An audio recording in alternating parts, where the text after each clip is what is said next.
नमस्कार, आप देख रहे हैं हिंदी खबर और मैं हूं आपके साथ कीर्ति बिंदल।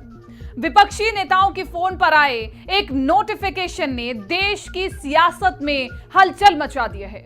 एक के बाद एक विपक्ष के नेता मोबाइल पर आए नोटिफिकेशन का स्क्रीनशॉट शेयर कर रहे हैं, सरकार पर हमलावर हो रहे हैं। और जब बारी आई राहुल गांधी की तो उन्होंने भी अडानी के जरिए मोदी सरकार पर हमला बोला। वहीं सरकार ने विपक्ष के आरोपों को बेबुनियाद बताया है, लेकिन सवाल यह है कि विपक्ष के फोन पर आया नोटिफिकेशन फेक अलार्म है या खतरे की घंटी। आज इसी पर करेंगे हम चर्चा, लेकिन पहले देखिए रिपोर्ट। विपक्ष के नेताओं पर सरकार की नजर, एप्पल का संदेश, विपक्ष सावधान।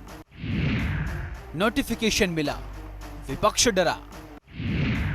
2024 की लड़ाई हैकिंग पर आई। पेगासस जासूसी केस के बाद अब साल 2024 के लोकसभा चुनाव से ठीक पहले विपक्ष ने हैकिंग का दावा कर राजनीति में बवंडर ला दिया है। विपक्षी गठबंधन इंडी अलायंस के कई बड़े नेताओं ने दावा किया है कि सरकार उनके फोन और ईमेल हैक करने की कोशिश कर रही है। इन नेताओं ने अपना एप्पल आईडी पर आई अलर्ट का स्क्रीनशॉट शेयर करते हुए ट्वीट किया कि गृह मंत्रालय के पास कोई और काम नहीं है।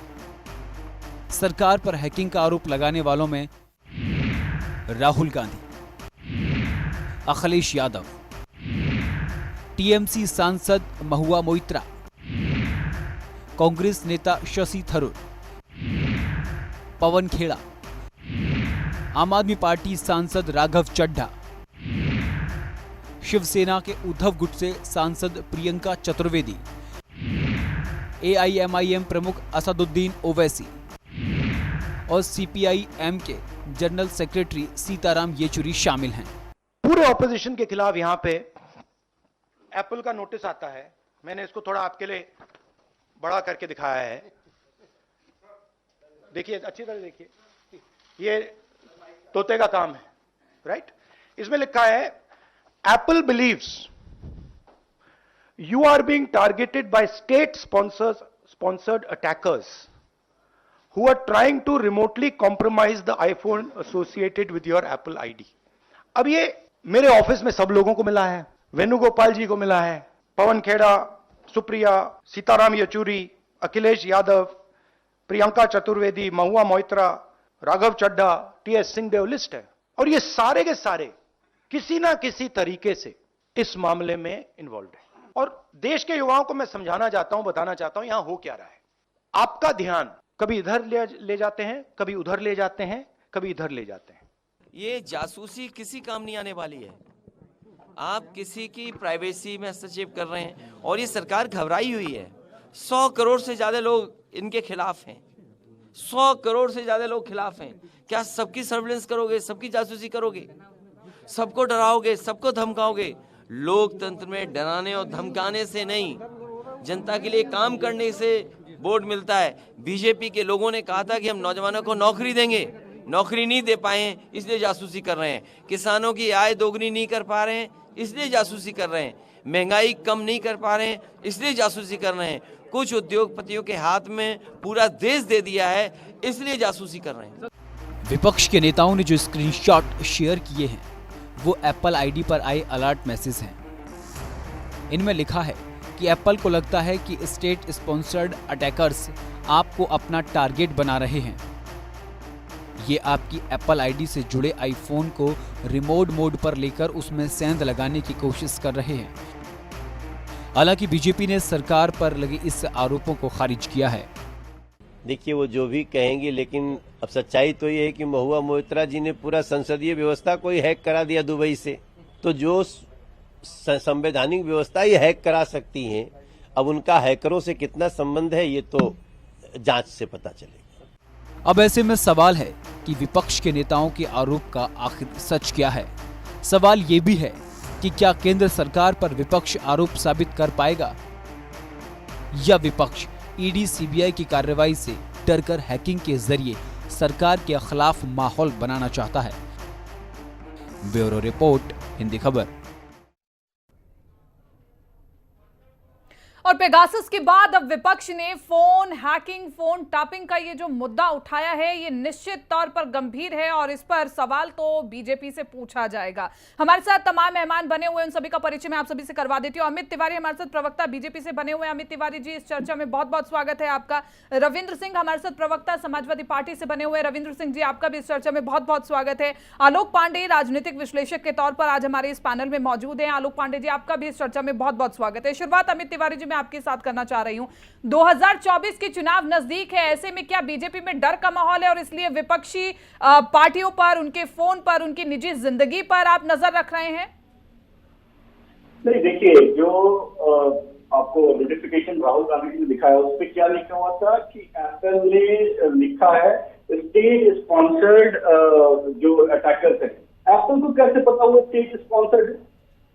एप्पल को कैसे पता वो स्टेट स्पॉन्सर्ड है? दूसरी बात, तो वहीं पे वो जो उनका जो नोटिफिकेशन है वो वहीं पर धराशायी हो जाता है कि किस तरीके से वो एक फेक प्रोपेगेंडा के तहत एक फेक कहानी गढ़ी। जिस तरीके से प्रियंका गांधी मध्य प्रदेश में गई थी, एक फेक चिट्ठी लेकर गई थी और उन्होंने बताया था कि यहाँ पे 50% का गबन हो रहा है। किस तरीके से एक फेक आदमी गढ़ने का काम किया, किस तरीके से एक फेक संस्था का नाम लिया और एक फेक घटना का उसमें विवरण किया। तो उसी तरीके से आज कांग्रेस और पूरा का पूरा घमंडिया गठबंधन वही फेक नैरेटिव चलाने की कोशिश कर रहा है। ठीक, तो फेक नैरेटिव अमित मालवीय जी ने इस पर साफ कर दिया है कि ये जो घमंडिया गठबंधन है, इनके पास अब मुद्दे रहे नहीं है। जो विकास सरकार कर रही है नहीं, मुद्दा तो है, विपक्ष कह रहे कि मुद्दा है हमारे पास, पूरे देश की सत्ता अडानी के हाथों में है और जब अडानी की बात आती है तो फोन को टैप होने की बात हो जाती है। मुद्दा तो है विपक्ष के पास। एप्पल ने खुद इस प्रेस कॉन्फ्रेंस के बाद एप्पल ने खुद एक रिलीज जारी किया और उसने कहा कि हम ऐसा कोई नोटिफिकेशन नहीं भेजते हैं। तो जब एप्पल ने, जिसका नाम वो ले रहे हैं, जिस कंपनी का नाम, उस कंपनी ने ही इस नोटिफिकेशन को खारिज कर दिया। ठीक है रविंद्र सिंह जी, कम से कम इंडिया गठबंधन ने ये जो एक सबकी सर्वसम्मति से एक ही मुद्दे पर बीजेपी को घेरने की कोशिश हुई थी, कम से कम थोड़ा सा इंतजार किया होता। अब क्या बना? अब एप्पल ने कह दिया कि हम तो उन्होंने सीधे तौर पर कहा कि हम स्टेट सिक्योरिटी प्रायोजित नोटिफिकेशन को नहीं देखते हैं। अब आप क्या कहेंगे? देखिए, नोटिफिकेशन तो जिनके पास एप्पल है वो तो छोड़ दीजिए, मेरे पास तो एक समान सा वीवो का फोन है, उस पे भी आया था। तो ये बात छोड़ दीजिए, जरा नरेंद्र मोदी जी को समझिए। वो कुटिल और षड्यंत्रकारी राजनीति में माहिर हैं। उसके शिकार सबसे पहले केशु भाई पटेल जी हुए थे, शंकर सिंह बाघेला जी हुए, उसके बाद प्रवीण भाई तोगड़िया जी हुए, मुरली मनोहर जोशी जी हुए, लाल कृष्ण आडवाणी जी हुए। तो वो इस प्रकार का काम करते रहते हैं। फोन टेपिंग का आरोप अगर आप देखिएगा तो 2009 पे उस स्नूप के बड़ा कांड हुआ था, एक महिला का जासूसी करा रहे थे अमित शाह जी और नरेंद्र मोदी जी मिलके। 2011 में शक्ति सिंह गोहिल जी ने आरोप लगाया, जो कांग्रेस के बड़े नेता थे, कि हमारा फोन टेप किया जा रहा है। 2013 में उन्हीं के गुजरात के सीनियर IPS ऑफिसर ने, रजनीश कुमार राय ने आरोप लगाया कि बड़े पैमाने पे सर पुराने मामले जो हैं सो हैं, पुराने मामले जो हैं सो हैं, उससे हम मुंह नहीं फेर सकते। हम जानते हैं कि जो विपक्ष के आरोप है वो किसी आधार पर होंगे, लेकिन आज के मसले की मैं बात कर रही हूं। आज तो खुद एप्पल ने ही ये क्लियर कर दिया है कि हम स्टेट सिक्योरिटी प्रायोजित नोटिफिकेशन को नहीं देखते हैं। इस पर तो आपको जवाब देना होगा ना कि क्या एक टूलकिट काम कर रही है जो कि बस एक अलार्म आता है तो उसके बाद सीधे सभी एक साथ बैठ जाते हैं। कम से कम थोड़ा सा इंतजार तो करने की जरूरत होती है कि नहीं? फोन टेपिंग नरेंद्र मोदी जी का शगल है। ये तो एप्पल पे आ गया, पता लग गया। एप्पल ने उसे डिनाई करने में कितना देर लगेगा? वो जो महिला जिसने आरोप लगाया था मेरा फोन टेप हो रहा, उसको सुप्रीम कोर्ट में खड़ा करवा के उससे मना करवा दिया। अच्छा, तो अब आप ये कह रहे हैं कि एप्पल पर प्रभाव है, बीजेपी ने एप्पल पर भी प्रभाव डाल दिया है? हाँ, बिल्कुल डाल दिया होगा, बिल्कुल। क्योंकि क्या है कि अगर नरेंद्र मोदी जी चाहें तो एप्पल का इंपोर्ट ही बंद कर देंगे। क्यों नहीं आने देते हैं एलन मस्क को यहाँ पे? छोड़कर एलन मस्क को नहीं आने देने के पीछे यही बड़ा कारण है। तो जब एलन मस्क को नहीं आने देते हैं, जो इतना बड़ा व्यापारी है विश्व का, तो एप्पल क्यों नहीं डर जाएगा? वो तो छोटा सा आदमी है एलन मस्क के आगे। आलोक पांडे जी, एप्पल के ऊपर दबाव है बहुत ज्यादा, एप्पल के ऊपर बहुत ज़्यादा प्रेशर है और इसलिए पहले अलार्म भेजा, पहले उन्होंने सही काम किया, फिर उसके बाद बीजेपी से एप्पल डर गई और उसके बाद उसने अपना बयान बदल दिया। एक्चुअली कीर्ति जी, समस्या ये है कि जिस कंपनी ने मैसेज भेजा वही कंपनी मना कर रही है, फिर भी कह रहे हैं कि नहीं साहब पहले वाला सही था। ठीक है, अलर्ट मैसेजेस जो आते हैं, अब इसकी जांच होनी चाहिए कि क्या विपक्ष फेक अलर्ट मैसेजेस क्रिएट कर रहा है या वाकई उनके फोन टेप हो रहे हैं। दोनों चीज, दूध का दूध पानी का पानी होना चाहिए। क्योंकि अभी उसके पहले भी पेगासस विवाद हुआ और मैटर सुप्रीम कोर्ट तक गया और सब लोग ठंडे पड़ गए। तो उस समय भी विवाद का कोई हल नहीं निकला और वो चीजें सिद्ध नहीं कर पाया विपक्ष की। पेगासस में उनकी फोन टेपिंग हुई थी किसी की भी, जब सुप्रीम कोर्ट ने फोन जमा करने की बात कही थी, किसी ने फोन जमा नहीं किया था। तो मुझे लगता है कि कभी कभी जैसे हमारे शरीर में थोड़ा सा चोट लगे तो उस चोट को ठीक करने के दो तरीके, तो दवा खाए या उससे बड़ी चोट मार ले। तो इंडिया गठबंधन में मुझे लगता है आपसी जो फूट है कांग्रेस और समाजवादी पार्टी में और ममता बनर्जी के साथ में और आम आदमी पार्टी के साथ में, तो इनको एक कॉमन मैन तो ऐसा चाहिए जिससे कि छोटे दर्द को छुपा सके। तो छोटे दर्द को छुपाने के लिए बड़ा बड़ा दर्द दिखाने की कोशिश कर रहे हैं। ये इसके से मुझे लगता नहीं है, क्योंकि जब अगर इस तरह की सरकारें अगर जासूसी कराना चाहती हैं तो वो स्टेट स्पॉन्सर्ड लोगों से क्यों कराएगी, प्राइवेट व्यक्ति से करा लेगी जासूसी। क्या सरकार और नरेंद्र मोदी जी मान लेते हैं रविंद्र सिंह की बात कि बहुत जासूसी कराते हैं, बहुत अलर्ट व्यक्ति हैं, तो क्या मोदी जी इतने इंटेलिजेंट कम है कि वो स्टेट स्पॉन्सर्ड लोगों से जासूसी कराएं? उनके पास तो बहुत सारे प्राइवेट हैकर मिल जाएंगे जिनसे जासूसी करा लेंगे, पता ही नहीं चलेगा। दुबई से जब इंडिया की एक सांसद है दुबई से हैक करवा लेती है अपनी, भारत को धोखा देती, भारत के पार्लियामेंट को धोखा देती है, तो भारत सरकार क्या उनसे कम होशियार है क्या? तो विपक्ष क्योंकि फंसा हुआ है, मोया मोत्रा में फंसा हुआ है और अखिलेश जी और समाजवादी पार्टी आपस में लड़ रहे हैं, अरविंद केजरीवाल के मिनिस्टर को जमानत नहीं मिल रही है, तो फिर एक यानी कि आपका मानना ये है कि भीतरघात जो प्रॉब्लम चल रही है उस पर से ध्यान हटाने का भी एक तरीका हो सकता है विपक्ष का। ठीक है रविंद्र सिंह जी, लेकिन आप महुआ मोइत्रा पर भी बोलिए। महुआ मोइत्रा के ऊपर भी अभी देखिए अमित तिवारी जी भी कह रहे थे कि पूरी की पूरी विधानसभा को हैक करवाने की वो हिम्मत रखती है, व्यापारियों के सवाल पूछती है, उपहारों के बदले अपनी आईडी उन्हें दे देती है, तो इस पर नहीं आप बोलेंगे? बोलेंगे, आपने कैसे सोच लिया नहीं बोलेंगे? ये आईडी हैकिंग नहीं है क्या किसी और की ओर से? मैं बोलूंगा, इसलिए बोलूंगा क्योंकि अगर महुआ मोइत्रा जी पे ये आरोप है, ये सरकार अपनी ये नकारापन को जाहिर कर रही है कि विपक्ष का एक एमपी जिसका आप आपत्तिजनक फोटो जारी करते हैं भारतीय जनता पार्टी की ट्रोलर में, वो हैक कर लेती है विधानसभा। ये जांच की अथॉरिटी जो है हमारे पास रॉ के पास में है, मिलिट्री इंटेलिजेंस के पास में, अंदर देश में आईबी के पास में है। इतनी बड़ी एजेंसी रहते हुए भी एक महिला सांसद हैक कर लेती है। कितने अयोग्य है ये, कितने अयोग्य लोगों की सरकार है ये? इसकी बात नहीं करेंगे। अरे हैक नहीं किए महुआ मोइत्रा जी ने, ऐसा आरोप है। महुआ मोइत्रा जी ने अपनी आईडी पासवर्ड खुद दिया उनको, हैक नहीं है, और उनके बिहाफ पर सवाल पूछे, उपहार लिए, ऐसा आरोप है। हैक नहीं किया, अंतर है, महीन से अंतर से समझिए। पहली बार तो इनकी अयोग्यता कि अगर ऐसा इतनी सारी। अमित तिवारी जी बताइए जरा, बताइए विधानसभा में ऐसी चीजें होंगी तो इसमें क्या आपकी अयोग्यता नहीं है? आप कहीं विफल नहीं हुए? हम तो विफल नहीं, हम अमित तिवारी जी से पूछते हैं। कराने को आ जाए तो हम तो विफल है। हमारे राजनीतिक विशेषज्ञ अगर अपना आईडी पासवर्ड किसी को देता है और वो कहते हैं कि सरकार की विफल नहीं है, उनको तो वो रॉ को भी घसीट लेते हैं, उससे वो आईडी को भी घसीट लेते हैं। कैसी बातें कर रहे हैं मुझे तो समझ में नहीं आ रहा है। अगर मुझे नहीं हो गया, आप सुनिए मेरी बात को।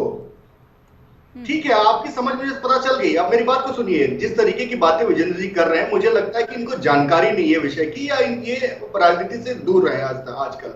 देखिए, अगर कोई अपना आईडी और पासवर्ड किसी के साथ शेयर करता है, उसमें ये रॉ को भी घसीट कर ले आते हैं, आईडी को भी घसीट लेते हैं और सेंट्रल एजेंसीज को भी घसीट लेते हैं। नहीं, पर उनका मेरी बात सुनिए अमित जी, यहाँ पर उनकी एक बात सही है, उनकी यहाँ पर एक बात सही है कि अगर महुआ मोइत्रा खुद अपनी आईडी पासवर्ड शेयर करती है जैसा उन पर आरोप है, तो इसमें कहीं ना कहीं फेल्योर तो सरकार सरकार का भी है ना कि ऐसा हो कैसे रहा है, क्या इस पर नजर नहीं है? आप विपक्ष की फोन टैपिंग पर, विपक्ष की हैकिंग पर ध्यान देंगे लेकिन इन पर ध्यान नहीं देंगे। उस पर कैसे सरकार का कंट्रोल रहेगा? नहीं कीर्ति जी, ये बात समझने की जरूरत है कि एक व्यक्ति विशेष पर आप कंट्रोल कैसे लगा सकती हैं? आप एमपी हैं, आपको स्वयं इस चीज की निष्ठा का ध्यान रखना चाहिए कि मेरा आईडी पासवर्ड कैसे सुरक्षित रहे, मेरा जो संसद का लॉगिन आईडी है वो कैसे सुरक्षित रहे। अगर आप स्वयं किसी को दे देते हैं, आपसे मेरा मतलब महुआ मोइत्रा का है, अगर वो स्वयं किसी को दे देते हैं, मैं ये जानना चाहती हूँ अमित जी, मैं ये जानना चाहती हूँ कि कोई ऐसी भी व्यवस्था है कि ये पता चल पाएगी कि एमपी के अलावा भी उनके आईडी और पासवर्ड की कोई और भी देख रहा है, कोई और भी उसका एक्सेस ले रहा है, तो इसकी भी तो जांच होनी चाहिए ना? नहीं, वो तो जब पता चला, जब उन्होंने जो हीरानंदानी है उन्होंने जब खुलासा किया तब जाकर ये सब पता चला, वरना कैसे पता चलता? आप देखिए, कहीं से भी अगर कोई ईमेल आईडी एक्सेस होता है तो उसकी एक आईपी होती है। अब वो आईपी वो खुद यूज कर रही है या कौन यूज कर रहा है वो कैसे पता चलेगा? वो तो पता नहीं चल सकता ना। अगर संसद के अंदर अगर इस्तेमाल हो रहा हो तो उसकी एक अलग आईपी होती है, तो आईपी के बेसिस पर इसको ट्रेस किया जा सकता है बाद में, लेकिन उसकी अगर खबर ही ना हो तो उसका तो पता चलना असंभव है कि कौन यूज कर रहा है। ठीक है, हमारे साथ कांग्रेस के प्रवक्ता भी बने हुए हैं आकाश यादव जी। आकाश यादव जी, आपका इस चर्चा में बहुत बहुत स्वागत है। आकाश यादव जी, ये कहा जा रहा है, आपसे पहले जो चर्चा हो रही थी कि कहीं ना कहीं विपक्ष की तैयारी आज अधूरी थी, आरोप जो लगाया वो पुराना था, पेगासस से लगभग मिलता जुलता था, लेकिन फिर उसको एप्पल ने ही डिनाई कर दिया कि हम तो इस प्रकार के नोटिफिकेशन को नहीं देखते हैं। मैं आपके माध्यम से इतना ही कहना चाहूंगा कि आज पेगासस हो या फिर अभी नया जो एआई इजराइल की जितनी भी टेक्नोलॉजी का दुरुपयोग केंद्र सरकार के द्वारा किए जा रहे हैं, उससे पूरे देश का आर्टिकल 19, आर्टिकल 21। पहली बात तो ये सरकार, मोदी सरकार कॉन्स्टिट्यूशन को मानती ही नहीं है, ना इन्हें कोई कायदा कानून, किसी रोक टोक, किसी के अधिकारों का कोई इनको लेना देना नहीं है। 2014 से इस देश में अघोषित इमरजेंसी लगी हुई है। ये पूरा देश, इस विपक्ष ही नहीं, पूरा देश इस दौर से गुजर रहा है। आज शूपिंग जैसा इजराइल का जो सबसे खतरनाक वेपन है, आज डाटा प्रोटेक्शन बिल ये लोग लेके आए हैं। उसके अलावा ये लोग आज डाटा के माध्यम से हर एक के फोन में, हर एक के पर्सनल लाइफ में केंद्र सरकार पूरी तरीके से सर, अगर ये सिद्ध हो गया है तो ये आरोप लगाते हुए बहुत अच्छा लगता है, लेकिन जब ये मामला उच्च न्यायालय में चलता है तो फिर माना ये जाता है कि आप लोग सहयोग नहीं करते, आप अपना फोन देने के लिए तैयार नहीं है। आप ये नहीं कह सकते कि सिद्ध हो चुका है कि जिस स्नूपिंग टूल का आप जिक्र कर रहे हैं कि वो स्नूपिंग टूल आपके फोन में है, डेवलप किया गया है बीजेपी की ओर से, आप इसे सिद्ध कर सकते हैं? बिल्कुल है। इन्होंने स्नूपिंग टूल जो है इजराइल से अभी आर्टिफिशियल इंटेलिजेंस का स्पेशली लिया है और अब ये सब टेक्नोलॉजी का मिसयूज कर रहे हैं। हमारे नेता आदरणीय राहुल जी ने आज जो प्रेस कॉन्फ्रेंस ली उसमें खास तौर पे किया है, कहा कि आज हिंदुस्तान के अंदर जो पुरानी हमारी जो सभ्यता रही है, जो लोगों तक पहुंचने का एक रहा है, कांग्रेस और विपक्ष डेमोक्रेसी को मानने वाला ये रहा है। इस देश का स्वतंत्र युद्ध लड़के इस देश को स्वतंत्र दिलाने में कांग्रेस का बहुत बड़ा योगदान रहा है। तो आने वाले समय में कांग्रेस पूरे देश के लोगों को जोड़ के पूरा दूसरा स्वतंत्र युद्ध लड़ने जा रही है। आज ये जितनी भी टेक्नोलॉजी है, जितने भी हथियार ये अपना ले, इनसे कुछ नहीं होने वाला। ये एक आदमी, आप डरने वाले नहीं है, ये राहुल गांधी जी ने भी बोला। ठीक है, अमित तिवारी जी, आप ईडी का दुरुपयोग करेंगे, आप सीबीआई का दुरुपयोग करेंगे, ये जो तमाम स्नूपिंग टूल्स है जिनका इस्तेमाल किया जाता है कि दुश्मनों के ऊपर नजर बनाए रखे, आप उनका इस्तेमाल विपक्ष की सेंधमारी के लिए करेंगे, तो ये ठीक बात नहीं है। क्या आपके पास मुद्दों की कमी है? अडानी की बात होती है तो फिर इस प्रकार की बातें निकल करके सामने आती हैं कि आप एजेंसीज का दुरुपयोग कर रहे हैं। नहीं कीर्ति जी, देखिए एक बात समझने की जरूरत है। ये राहुल गांधी जी ने आज अडानी का नाम लिया। आप अडानी की वेबसाइट पे जाइए, अडानी पावर के आप वेबसाइट पे जाइए, उस पे क्या लिखा हुआ है कि उनके जो सबसे मेगा प्रोजेक्ट्स हैं वो कहाँ चल रहे हैं? छत्तीसगढ़ में चल रहे हैं, राजस्थान में चल रहे हैं, हिमाचल प्रदेश में चल रहे हैं। तो जब इनके राज्यों में जो अडानी का कारोबार चल रहा है तो क्या वो करप्शन का कारोबार है? ये कांग्रेस के प्रवक्ता को यहाँ बताना चाहिए। दूसरी बात, ये पूरी की पूरी घमंडिया गठबंधन जो है वो सोरोस के टूल किट पे काम कर रही है। जॉर्ज सोरोस जो वहां से निर्देश देता है, राहुल गांधी हूबहू वही बोलते हैं। आज प्रेस कॉन्फ्रेंस के बाद एक बहुत छोटा सा जवाब दीजिएगा, आपको कैसे पता चलता है कि राहुल गांधी विदेश में जाकर के किससे मिल रहे हैं, किससे नहीं मिल रहे हैं? ये तो सेंधमारी हुई ना कि आप नजर बना के रखे हुए हैं। कीर्ति जी जो तस्वीरें साझा करते हैं, वो खुद जो तस्वीरें साझा करते हैं, उन लोगों के बैकग्राउंड निकाल कर देख लीजिए, उन लोगों के काम निकाल कर देख लीजिए। ठीक है, बहुत छोटा सा जवाब आकाश जी, बहुत छोटा सा जवाब, मेरे पास वक्त की कमी है। कीर्ति जी मैं इतना ही इनसे पूछना चाहूंगा, इतने सब ये लोग टूल्स यूज करते हैं, चाइना देश का पूरा बॉर्डर कब्जा कर चुका है, ये लोग पड़ोसी देश पे तो कोई कंट्रोल नहीं करते, उनके ऊपर ये सब टूल्स रॉ हो। चलिए ठीक है, मेरे पास वक्त की कमी है, अन्यथा मैं इस चर्चा को आगे लेकर के चलती, लेकिन यही महत्वपूर्ण है कि तमाम जो पार्टियां वो आपस में एक दूसरे से सवाल पूछती है, लेकिन जवाब किसी और की ओर से नहीं आता है। और ये मामला आगे कितनी और जाता है और कहां पर इसका विराम होता है, क्योंकि कहीं ना कहीं अब एप्पल की ओर से तो ये कह दिया गया है कि हम स्टेट प्रायोजित नोटिफिकेशंस को इस प्रकार से नहीं देखते हैं। अब अगला स्टेप क्या होगा इंडिया गठबंधन का, ये तो वक्त बताएगा। फिलहाल इस चर्चा में मेरे साथ इतना ही, दीजिए इजाजत, नमस्कार।